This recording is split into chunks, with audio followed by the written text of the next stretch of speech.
Hello. हाँ जी अंजू, तुम इतने गार्डनर्स के यहाँ जाती हो, मुझे गार्डनिंग करने का कुछ ऐसा तरीका बताओ ना जो मेरे यहाँ बहुत ही कम खर्च, कम समय में भरपूर फल देने वाला टेरेस गार्डन बन जाए। हाँ बिल्कुल, क्यों नहीं हो सकता। इवन मैं तो आज ऐसे ही गार्डन में बैठी हूँ जहाँ पर कोई पैसा नहीं लगाया गया, कोई स्पेशल फर्टिलाइजर नहीं खरीदा गया। यहाँ पर पानी की भी बचत की जाती है, कोई भी स्पेशल इंसेक्टिसाइड भी नहीं खरीदा जाता और उसके बावजूद पूरी छत फलों का बगीचा बनी हुई है। बिल्कुल आम के पेड़ के नीचे ही बैठी हुई हूँ मैं।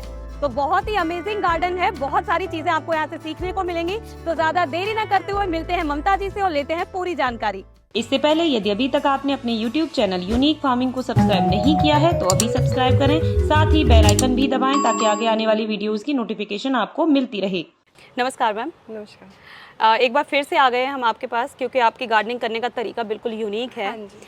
और उसी यूनिक करने के तरीके में हमने जो चीज़ आपसे जानी है कि आपको बहुत ज़्यादा कोई पैसा खर्च करने की ज़रूरत नहीं है गार्डनिंग पर कहीं से भी, और बहुत ज़्यादा समय खर्च करने की भी ज़रूरत नहीं है। तो वो किस तरीके से, क्या ऐसा पॉसिबल है कि हम बहुत कम खर्चे में बहुत अच्छा गार्डन बना सकते हैं? हाँ, पॉसिबल है। कैसे? देखो, ये जो प्लांटर है ये आपको आप मार्केट में जाओगे तो ये 100-150 तक के मिल जाते हैं, और कई बार हम पेंट कराते हैं ना तब भी हमारे खाली होते हैं, बड़े बड़े ड्रम और ये सब मिल जाते हैं हमें। बाकी आप इनको कट करके एज ए प्लांटर यूज़ कर सकते हैं, और ज़्यादा कुछ केयर करने की नीड नहीं है। आपको बस एक बार नर्सरी से अच्छा सा ग्राफ्टिंग वाला फ्रूट प्लांट लाना है और उसमें लगा देना है। ठीक है। बाकी आप क्यारियाँ बनवा सकते हैं ऐसे, और क्यारियाँ बनवाते वक्त वो होल ज़रूर लगवाना है, क्योंकि अगर वो नहीं होगा ना तो सारा उसकी रूट्स ख़राब हो जाएंगी और वो आपके फिर लीकेज भी कर सकता है। ठीक है। तो इसलिए ये चीज़ ध्यान रखना। तो आपने कितनी क्यारियाँ इस तरीके की बनवा रखी हैं? ये मेरी 7-8 क्यारियाँ हैं, तो सब में फ्रूट प्लांट लगे हुए हैं। ये देखिए, ये क्यारियाँ हमने इसमें कुछ भी नहीं किया है, प्लास्टिक पेंट किया है यहाँ पे, और ईंटें रख के ना इसमें मिट्टी डाल दी है प्लास्टिक शीट लगा के। अच्छा। बाकी इसमें होल बनाए हैं ताकि वाटर, एक्स्ट्रा वाटर ना बाहर आ जाए और इनकी रूट्स भी नहीं ख़राब होती फिर ऐसे। ठीक है। एक चीज़ मैं पूछूं कि कितना टाइम आपको हो गया इस तरीके की क्यारी बनाए हुए? ये अब मेरे को तब से ही लॉकडाउन में ही हो गया था ये ना। 3 साल हो गए। 3 साल। हाँ जी, तो 3 कोई साल। छत को आपको नुकसान? नहीं, कोई नुकसान नहीं। और आपको लग रहा है कि कभी होगा भी नहीं? हाँ, होगा भी उसकी क्या वजह है कि कभी क्योंकि नहीं होगा? इसमें प्लास्टिक शीट लगी हुई ना, ठीक वो मेरा छत से टच नहीं है। ठीक है। तो ऐसा कभी आपको क्या लग रहा है कि कितने टाइम बाद आपको एक बार शीट को चेंज करना पड़ेगा? अभी तो नहीं लगा, हम्म। अभी तो कुछ चांस नहीं है, अभी तो सब कुछ ओके चल रहा है। अच्छा, मतलब जो आपने ये होल्स किए इनके हाँ जरिए जी, यहाँ से हाँ जो जी। एक्स्ट्रा जैसे पानी ये होता है कीनू का निकलता पेड़ है। है, इसमें एक्स्ट्रा पानी आता है तो यहाँ से बाहर आ जाता है। ठीक है।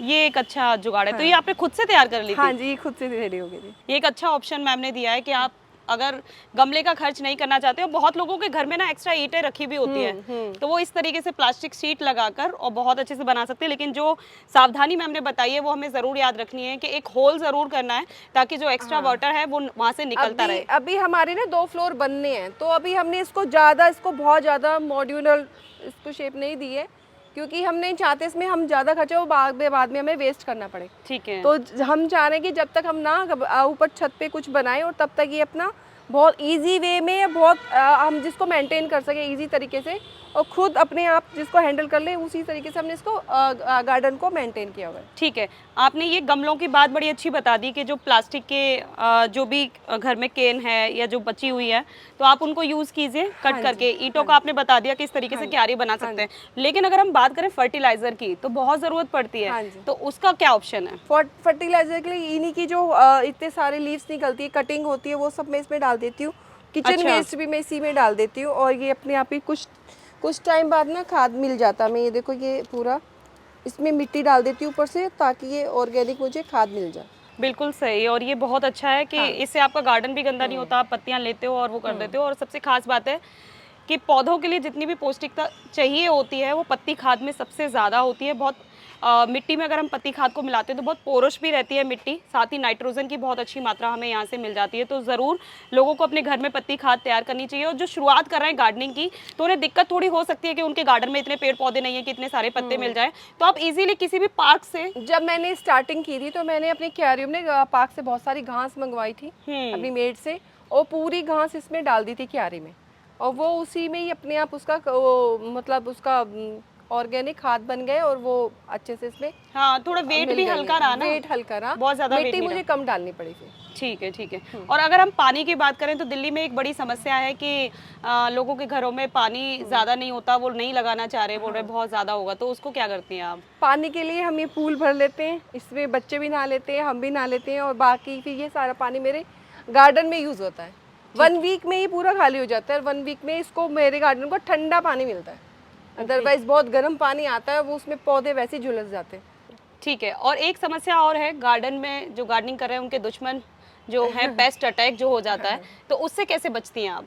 उसके लिए ऑर्गेनिक कई बार खुद भी बना लेती हूँ, लहसुन मिर्ची का पेस्ट बना के उसको स्प्रे कर देते हैं। लेकिन अदरवाइज लगता है कि मुझे आम के पेड़ पे बहुत कीड़ा लगता है, इसके लिए फिर मैंने जेट स्प्रे लिया हुआ है, उसमें मैं थोड़ा सा डाल के ऑर्गेनिक वो भी मैं लेके ही आती हूँ कि मुझे बहुत ज़्यादा हार्मफुल नहीं चाहिए, इस पर हम स्प्रे कर देते हैं। टाइम टू टाइम मैं थोड़ा सा ये ध्यान रखती हूँ कि कीड़ा ना लगे। इतने बिजी शेड्यूल में आपने गार्डनिंग को चूज किया, आपका पहले से ही एक शौक अलग है सैलून का, उसके अलावा ये आपने चूज किया, तो ये क्या चीजें दे रहा है आपको?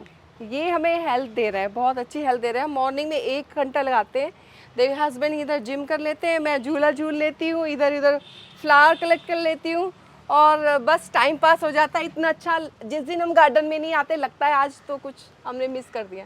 ठीक है। और अब हमें जब हम घूमने जाते हैं, एक रिजोर्ट वाली जो फील आती है ना, वो हमें अपने गार्डन से आती है। आपके दोस्त भी यहीं पर आते होंगे ना? हाँ फिर जी, है ना? हम मेरे दोस्त आते हैं यहाँ पे, पार्टीज करते हैं यहाँ पे, सब बोलते हैं अपनी छत पे ही करो।